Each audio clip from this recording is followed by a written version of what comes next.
జై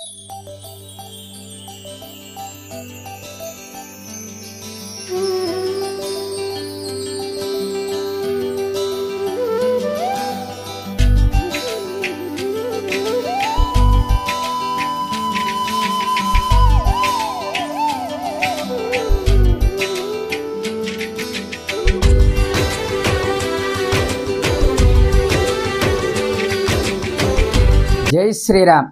ఓం శ్రీ భక్తాంజనేయ స్వామినే నమః. అశ్వత్థ వృక్ష సంబోధం గోదాతీరే ప్రతిష్ఠితం శ్రీ భక్తాంజనేయ సుతం వందే సర్వాభీష్టఫలప్రదం. జై శ్రీరామ్. ఓం శ్రీ భక్తాంజనేయ స్వామినే నమః. స్వస్తి శ్రీ చాంద్రమాన శ్రీ క్రోధినామ సంవత్సర మార్గశిర శుద్ధ త్రయోదశి శుక్రవారం అనగా ది 13/12/2024 తేదీ నుండి 17/12/2024 మంగళవారం వరకు కూడా ఏలూరు జిల్లా పోలవరం మండలం గూడాల గ్రామంలో గోదావరి తీరాన అశ్వత్థ వృక్ష సమీపాన వెలిసిన శ్రీ భక్తాంజనేయ స్వామి వారి సప్తషష్ఠి 67వ వార్షిక మహోత్సవములు జరిపించుటకు గ్రామస్తులు ఉత్సవ కమిటీ వారు నిర్ణయించారు.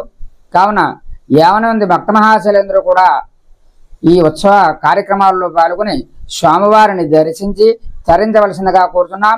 ఉత్సవాల్లో భాగంగా స్వామివారికి 5 రోజుల పాటు కూడా 13వ తారీఖు నుంచి 17వ తారీఖు వరకు కూడా 5 రోజులు కూడా స్వామివారి యొక్క ఆలయ ప్రాంగణంలో విశేషమైనటువంటి పూజా కార్యక్రమాలు అంగరంగ వైభవంగా అట్టహాసంగా కమిటీ వారి చేత జరపబడుతున్నాయి. కాబట్టి 50 మంది భక్త మహాశైలందరూ కూడా పూజా కార్యక్రమంలో పాల్గొని తరించవలసిందిగా కోరుతున్నాం. మరి 13వ తారీఖు మొట్టమొదటి రోజైనటువంటి 13వ తారీఖు ఉదయాన్నే 4 గంటలకి కలశ స్థాపనతోటి పూజా కార్యక్రమాలు ఇవన్నీ కూడా ప్రారంభమవుతాయి.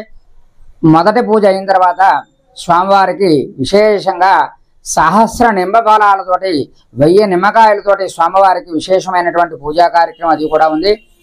అలాగే ఉత్సవాల్లో భాగంగా 2వ రోజు అయినటువంటి 14వ తారీఖు స్వామివారి యొక్క ఆలయ ప్రాంగణంలో హనుమద్వ్రత మహోత్సవం అనేటువంటిది అంగరంగ వైభవంగా జరిపించడానికి కమిటీ వారు నిశ్చయించుకున్నారు. ఈ హనుమద్వ్రతం యొక్క గొప్పతనం ఏమిటయ్యా అంటే మనకి అందరికీ కూడా తెలుసు. సత్యనారాయణ స్వామి వ్రతం అని మనం వింటూ ఉంటాం. అలాగే కేదారేశ్వర వ్రతాన్ని ఆచరిస్తుంటారు. అంటే వ్రతం అనేటువంటి శబ్దానికి అర్థం ఏమిటంటే నియమంతో కూడి చేసేటువంటి భక్తిపూర్వకమైనటువంటి సమర్పణ ఏదైతే ఉందో ఆ భగవంతుని భక్తిపూర్వకంగా ఆరాధన చేసేటువంటి పద్ధతి ఏదైతే ఉందో అది వ్రతము అని పిలువబడుతుంది. మరి ఈ సత్యనారాయణ స్వామి వ్రతం లాగే హనుమద్వ్రతం అని ఒక వ్రతం ఉంది. మార్గశిర శుద్ధ త్రయోదశి ఆ పర్వదినమే హనుమద్వ్రతముగా పిలువబడుతుంది. మరి అటువంటి హనుమద్వ్రతాన్ని ఎవరికి కూడా హనుమద్వ్రతం గురించి ఎవరికి కూడా తెలియదు. హనుమద్వ్రతం యొక్క గొప్పతనం ఏమిటి, దాని యొక్క వైశిష్ట్యం ఏమిటి, ఎందుకోసం హనుమద్వ్రతాన్ని మనం ఆచరించాలి, అందులో ఉన్నటువంటి ఆంతర్యం ఏమిటి, అందులో ఉన్నటువంటి పరమార్థం ఏమిటి అని మనం తెలుసుకోవడం కోసం కమిటీ వారు మరి ఈ సంవత్సరం ఉత్సవాల్లో భాగంగా 2వ రోజున 14వ తారీఖుని హనుమద్వ్రత మహోత్సవాన్ని అంగరంగ వైభవంగా ఇక్కడ ఏర్పాటు చేస్తున్నారు. మరి ఈ ఉత్సవంలో భాగంగా హనుమద్వ్రత మహోత్సవంలో భాగంగా సామూహికంగా దంపతులందరూ కూడా ఇందులో పాల్గొని స్వయంగా తమంతట తాము పూజా కార్యక్రమంలో కూర్చుని ఈ యొక్క వ్రతాన్ని ఆచరించవచ్చు. మీరందరూ కూడా సంప్రదాయమైనటువంటి దుస్తులతో వచ్చి ఆలయ ప్రాంగణానికి వచ్చేసి ఉదయం పొద్దున్నే 9 గంటలకి పూజా కార్యక్రమం అనేటువంటిది హనుమద్వ్రత మహోత్సవ పూజా కార్యక్రమం అనేటువంటిది ప్రారంభమవుతుంది. 9 గంటల కల్లా ఆలయ ప్రాంగణంలోకి వచ్చేస్తే ఈ పూజా కార్యక్రమం అనేటువంటిది జరుగుతుంది. ఒక 200 రూపాయలు రుసుము ఉంటుంది. కమిటీ వారు ఇక్కడ ఆలయ ప్రాంగణం దగ్గర ఉంటారు. ఆ 200 రూపాయలు కమిటీ వారికి ఇచ్చేస్తే పూజా సామాన్లన్నీ కూడా కమిటీ వారే మనకు అందజేస్తారు. మనం ఏ రకమైనటువంటి పూజా పూజా సామాన్లు తెచ్చుకోవాల్సినటువంటి అవసరం లేదు. కమిటీ వారందరూ ఆ పూజా కార్యక్రమాలన్నీ కూడా వారే మనకి ఇస్తారు. కాబట్టి హనుమత్ వ్రత మహోత్సవం అనేటువంటి చేసుకోవడం అనేటువంటిది చాలా అదృష్టం. మనం అందరూ కూడా చాలా అదృష్టం కింద భావించి హనుమత్ వ్రతాన్ని మనం ఆచరించి తీరాలి.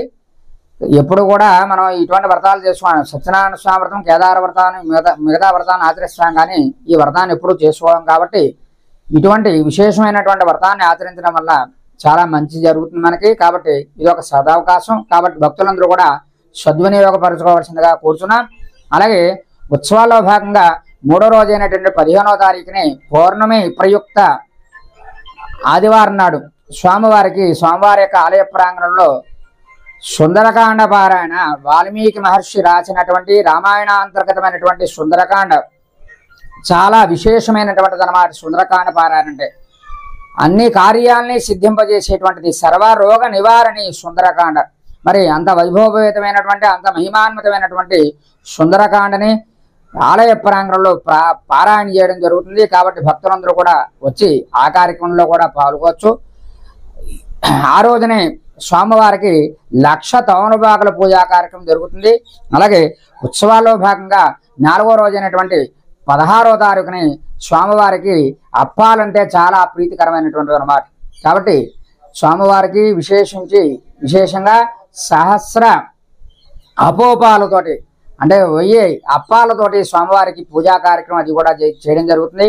అలాగే ఉత్సవాల్లో భాగంగా ఆఖరి రోజు అయినటువంటి 17వ తారీఖు ఆఖరి రోజు మంగళవారం అయింది. మంగళవారం అంటే స్వామివారికి చాలా ప్రీతిపాత్రమైనటువంటి ఇష్టమైనటువంటి రోజులు ఏమిటాయా అంటే మంగళవారము, శనివారము అని చెప్పబడుతున్నాయి అన్నమాట. మరి మంగళవారం అనేటువంటిది ఆఖరి రోజు అయింది. ఆఖరి రోజుల్లో స్వామివారి పూజా కార్యక్రమాలు ఇతోధికంగా అంగరంగ వైభవంగా జరుగుతాయి. ఉదయం నుంచే కూడా స్వామివారి యొక్క ఆలయ ప్రాంగణంలో స్వామివారికి మహాన్యాసపూర్వక ఏకాదశవార రుద్రాభిషేక కార్యక్రమం అది కూడా జరుగుతుంది. ఏకాదశవార రుద్రాభిషేక కార్యక్రమ మహోత్సవంలో భాగంగా స్వామివారికి ఆవు పాలతోటి, ఆవు పెరుగుతోటి, ఆవు నెయ్యితోటి, తేనెతోటి, పంచదారతోటి, పండ్ల రసాలతోటి, సుగంధ ద్రవ్యాలతోటి ఈ రకంగా వివిధ రకాలైనటువంటి ద్రవ్యాలతోటి స్వామివారికి అభిషేక కార్యక్రమం అది కూడా జరుగుతుంది. అభిషేకం అది కూడా పూర్తయిన తర్వాత మధ్యాహ్నం నుంచి కూడా స్వామివారికి విశేషమైనటువంటి పూజా కార్యక్రమం జరుగుతుంది. 1,00,000 సింధూర పూజా కార్యక్రమం. ఈ 1,00,000 సింధూర పూజా కార్యక్రమంలో భాగంగా స్వామివారికి విశేషంగా తోమలపాకులతోటి, సింధూరముతోటి, పుష్పములతోటి, ఫలములతోటి అనేక రకాలైనటువంటి పూజా కార్యక్రమాలు జరుగుతాయి. కాబట్టి ఈ రకంగా 13వ తారీఖు నుంచి 17 వరకు కూడా 17వ తారీఖు వరకు కూడా డిసెంబర్ నెల 17వ తారీఖు వరకు కూడా గోటాల గ్రామంలో వేంచేసినటువంటి శ్రీ భక్తాంజనేయ స్వామి వారి యొక్క సప్తషష్ఠి 67వ వార్షిక మహోత్సవములు జరిపించుటకు కమిటీ వారు సమాయత్తం అవుతున్నారు. కాబట్టి భక్త మహాశయులందరూ కూడా ఈ కార్యక్రమాల్లో పాల్గొని శ్రీ భక్తాంజనేయ స్వామి వారిని దర్శించి తరించవలసిందిగా కోరుతున్నాం. జై శ్రీరామ్. నీలాగా నిత్యం నీతో ఉన్నాగా ఇద్దరి లక్షణం ఒకటేగా.